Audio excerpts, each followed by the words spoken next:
The following video covers the installation of the PLP compression splice for ACCC conductors. This video is for demonstration purposes only.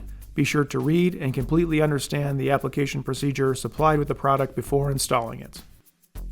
The compression splice includes an aluminum outer compression sleeve, 2 inner compression sleeves, 2 collet housings, 2 collets, a collet coupler, a collet retainer, and oxide inhibitor. Required tools include compression press with the appropriately sized dies, conductor cutter and strand removal tool, conductor wire brush, measuring tape, and utility knife. Begin by sliding the tapered end of one of the inner sleeves down over the conductor furthest from the structure, about 3 feet.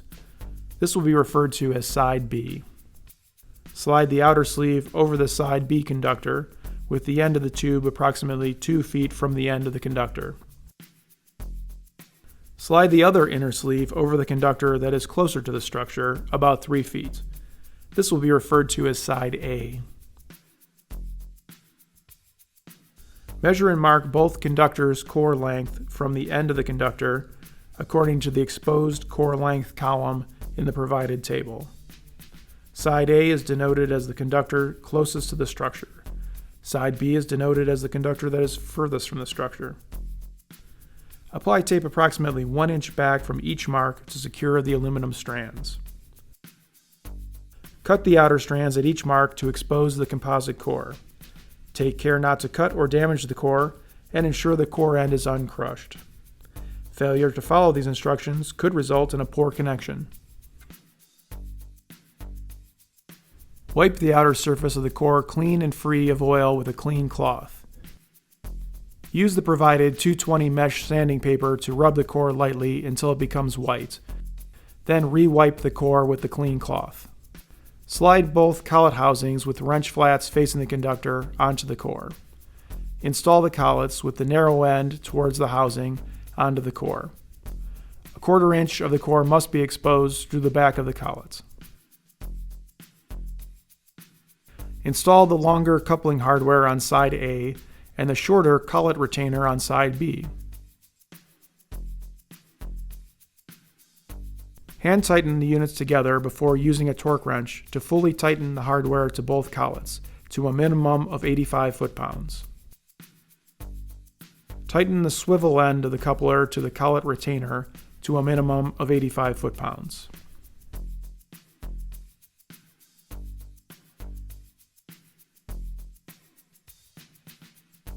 Measure the length of the filler tube and add 3/8 of an inch. Mark the conductor on side A this distance from the end of the aluminum strands using a felt tip marker. This will mark the location of the inner sleeve nose end. Wire brush the aluminum strands of both conductors that will be covered by the compression hardware. Apply the supplied oxide inhibitor along the length of the wire brushed aluminum strands.